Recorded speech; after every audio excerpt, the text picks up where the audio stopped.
Hey guys! Hey, Katsay Sotski. So Kat and I Put together a presentation. we've been collaborating for the past week or so. Or a And, year. well, for a while now. So this whole year, really, but we're doing some work this past Was that a week. little routine right then? Okay.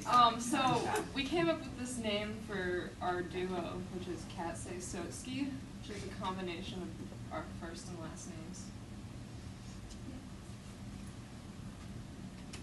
Wait, What? Yeah. Back? What's the matter? well, never mind. It's not important. So this is the first piece that we did recently. The photo isn't so great. But it's a storefront window, and we were trying to install something in it, so we made these objects. Where is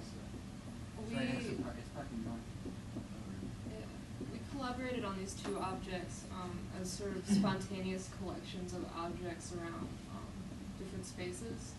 And you can't really see it, but the one on the right is a spotlight with a green light in it and a tuner that's taped in there. You really can't see that at all. Do the cursor, where is it?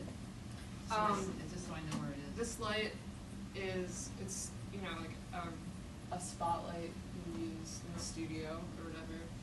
And there's a blue guitar tuner taped over it, and the light is shining through it. And this is a grouping of balloons taped together with a lanyard hanging off with this bundle just tied here. It's hard to see. We couldn't get very many good pictures of it. So. But it was just sort of a beginning of us.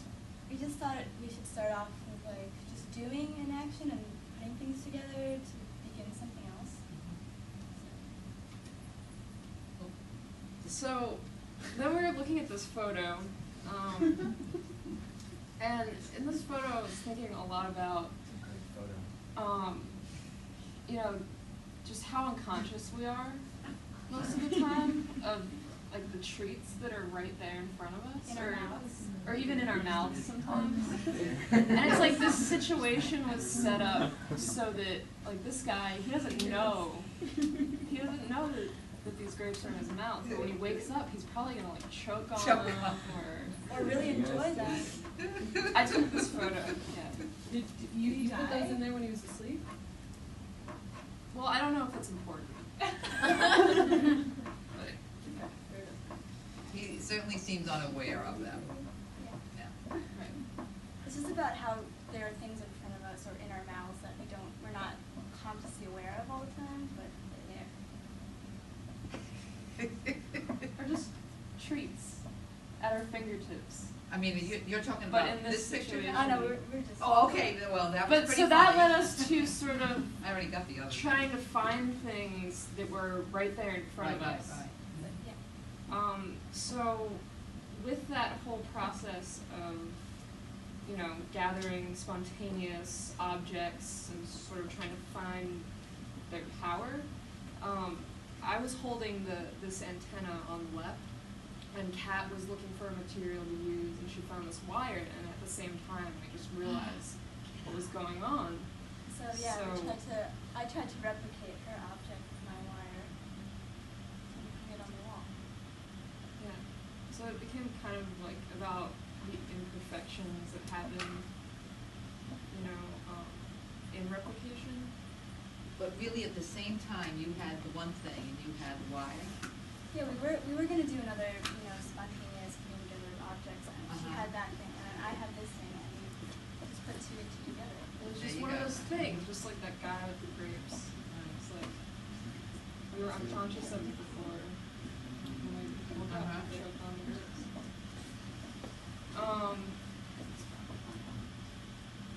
So this is the next step that we took.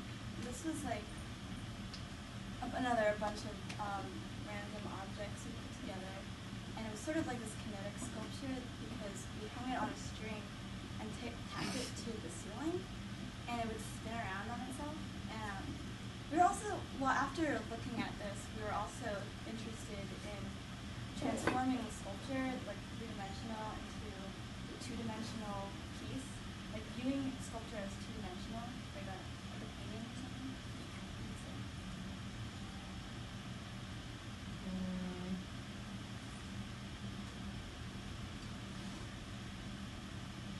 here are some details of it.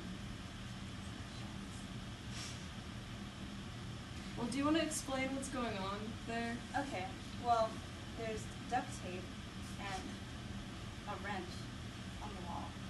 And then hanging there is a rock. They're on a piece of string.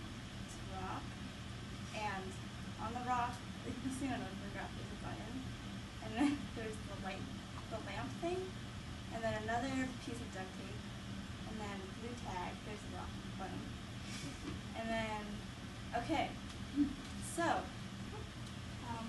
we were also led to the idea of magic and magicians and how they use objects in their practice to do rituals and other things like that, and how they impose this sort of power for every object. Test it. No! It's happened every single presentation. Messed up. Okay, what do we do? You just switch it back. You just switch it back on. Just hit the computer, lower left-hand button. Just push them all at There the you same go. time. Okay, alright, sorry guys. Okay, Okay, so, wait, I forgot there's this really great thing that happens in these photos. Or, I think it's after the, okay, so we found like this power in this combination. yeah. When it was moving. After we combined things together, they had a whole different context with each other, or interaction with each other that produced power that wasn't necessarily there beforehand. And these are some magic wands.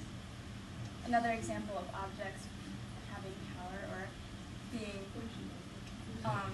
injected with power by whoever, by the magician. That was a dirty cover. What was that? This is a close-up. It's fine. It's fine, it's fine. Oh yeah. I still have to buy your documentation. Okay, so I think this is where it happens, where you can see sort of the kinetics of it. Okay. here we Yeah, see, go. it's moving Oh. around. Whoops. Oh, whoops.